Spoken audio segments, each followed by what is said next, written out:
Hi, this is Tarot Reader. Valentine's is going to come up. The day of love, the day you celebrate love, the day you pray and do rituals for love.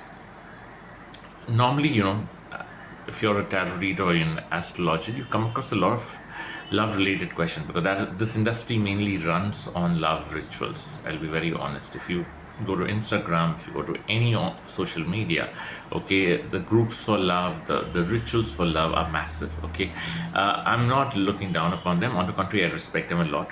Okay, although it's also business centric, but at the same time, the planet Venus, which governs love, is also the same planet which governs luxury, money, flow of income.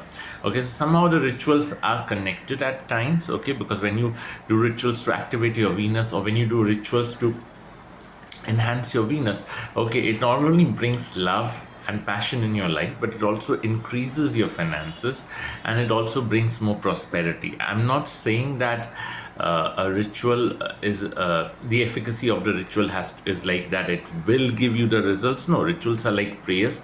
You do them keeping in mind that they can be ineffective, or maybe the ritual may not give you results in that moment, and maybe it may give you results much later, or maybe after doing it again and again, you feel hopeless and you feel that ritual is not yielding any results. But that's life, I suppose. Whatever you do, nothing is nowhere the outcome is confirmed or guaranteed, right? But this is a phase, this is a season for love rituals, which is undeniable in many ways. Yeah, so normally, you come across, at least I come across, a lot of people who have this relationship thing, but I always say, because see, my work is something where you look at probabilities, you look at possibilities. Okay, I can try to read someone's life, but I don't think I will be accurate, or I can guarantee the accuracy of my work. No, I can be 100% wrong as well, I'll be very honest. Okay, but the point is that normally when you want love and happiness or passion in your life, okay, you first need to look at as to where you are in your life in that moment.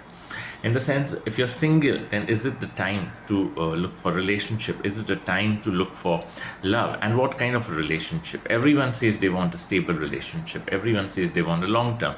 Okay, but the problem is, in order to look out for this long term or this stable relationship, you lose out on those small short fling opportunities which come your way. You say a no to them, keeping in hope that there is an idealistic partner or character waiting on the other side at some stage. Okay, but how long do you wait, and how long do you deny yourself those small opportunities? Okay, and where exactly you are in your life right now? Okay, is this the time to look for love? Is this the time to look for passion? Is this the time to look for a companion? What exactly? Okay, because love, you know when you put boundaries on love, when you put the tag of long term, or commitment, okay, then the meaning changes. Then the same love can turn toxic. Then the same person who's close to you, who's just engrossed in you for the moment, can suddenly take a step back and start acting in a weird way.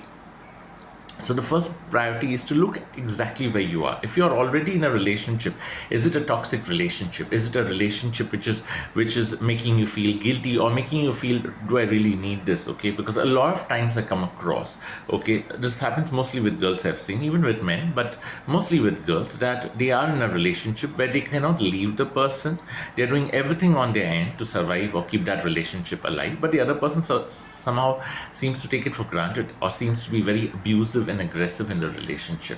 Okay, when you're in a toxic relationship, okay, then it's a different scenario. You need to look at your level, where how long or how much you can do. Okay, whether you have reached the brim, or the threshold of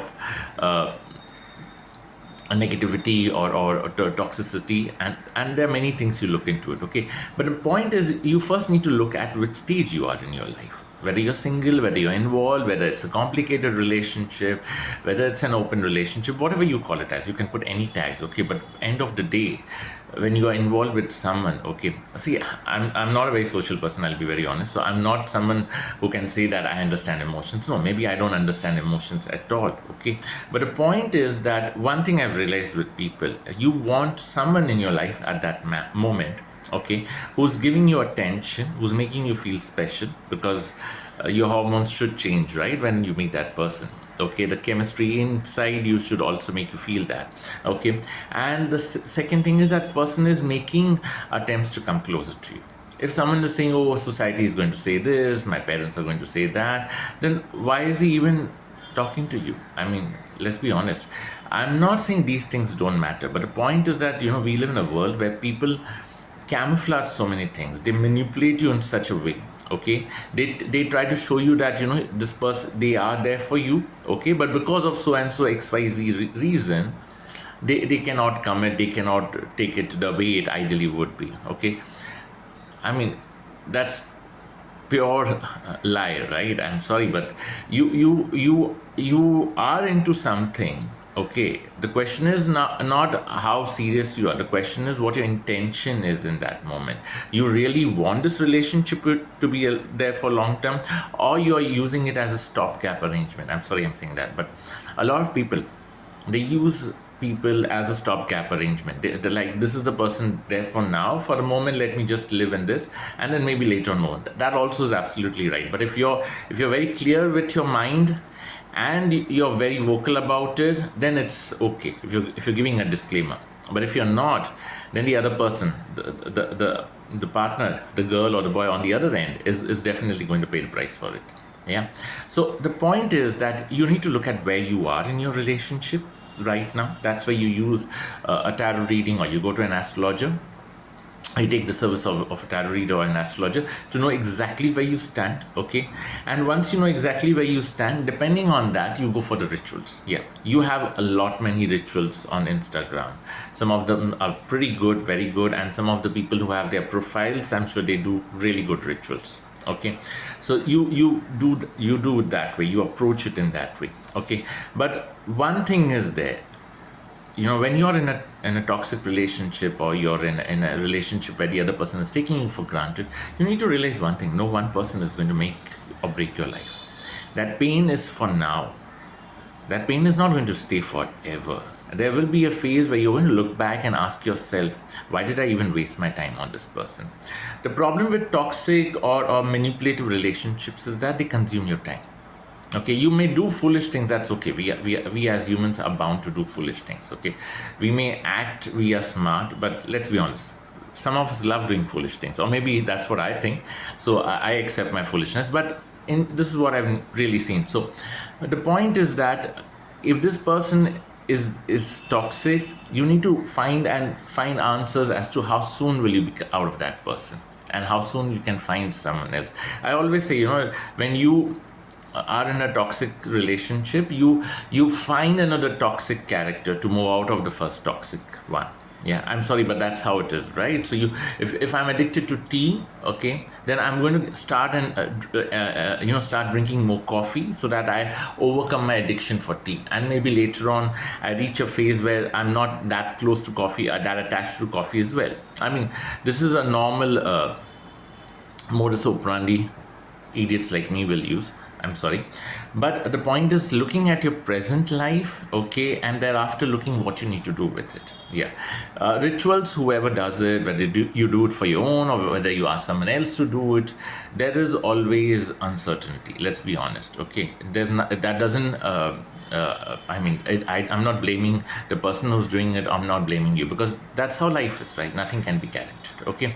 But yes, these are the days where rituals are effective. They are effective. Okay, so please do them. Okay, you'll come across a lot of them.